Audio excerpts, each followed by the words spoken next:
Read through Paul's conversion. Where's the sign gift? Okay, you just don't have it. You don't have this language about, oh, the Spirit of God fell upon him and he spoke in tongues. This is Paul we're talking about. You don't get this language. So to me, I don't know why you're making this a requirement to validate salvation when you can't even demonstrate it with Paul.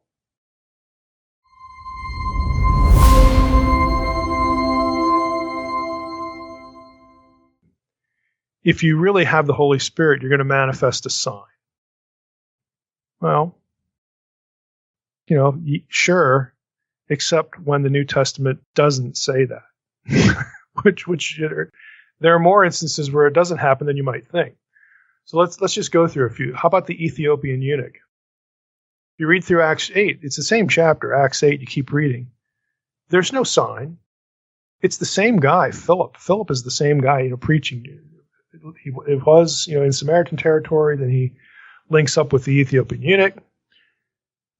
Explains to him, Isaiah. He's reading Isaiah 53. The guy, believes, he's baptized, so on and so forth. But there's no sign. We aren't given any other details about the Ethiopian eunuch other than Philip explains, what he's reading to him.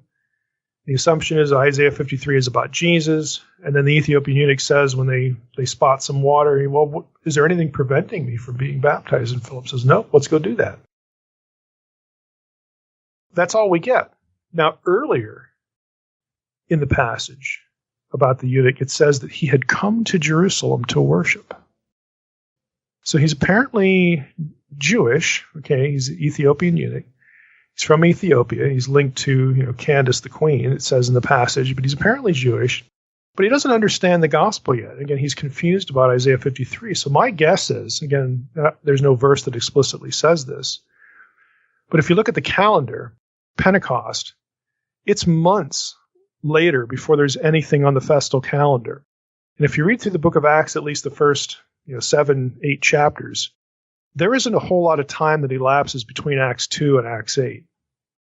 We know this from phrases, in Acts 6:1, that associate the events there with these things, these things that have been happening, basically the expansion of the early church, so on and so forth. It's a fairly tight timeline.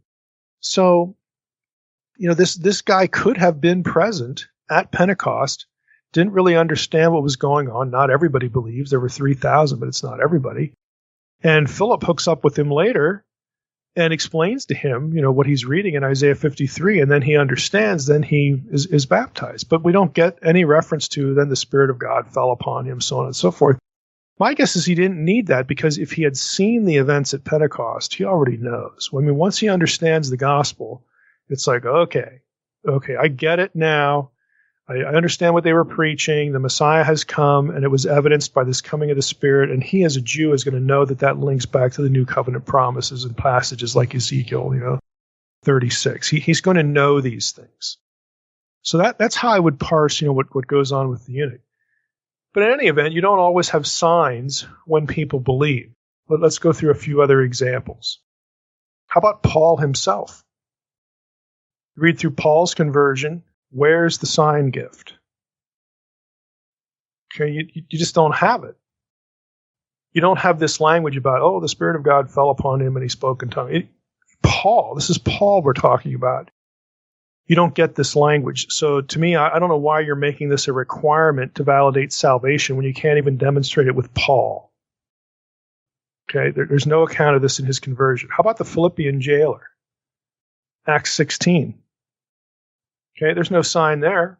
How about believers in Berea? Acts 17, specifically Acts 17:12. They believe, but there's no reference to the coming of the Spirit and, the signs and all that stuff.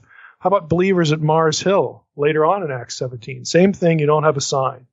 How about Crispus in Acts 18:8? No sign. Okay, I hope you see the point. It's very easy for church groups to teach that, if you're really a believer, if you really have the Holy Spirit, you're going to do this, that, or the other thing, speak in tongues, whatever it is. And then they'll point to you in the New Testament where that sort of thing happens, but they conveniently leave out the places where it doesn't. And that's really inconsistent and frankly unfortunate. because it creates, again, this culture of haves and have-nots, and it can be used by leadership.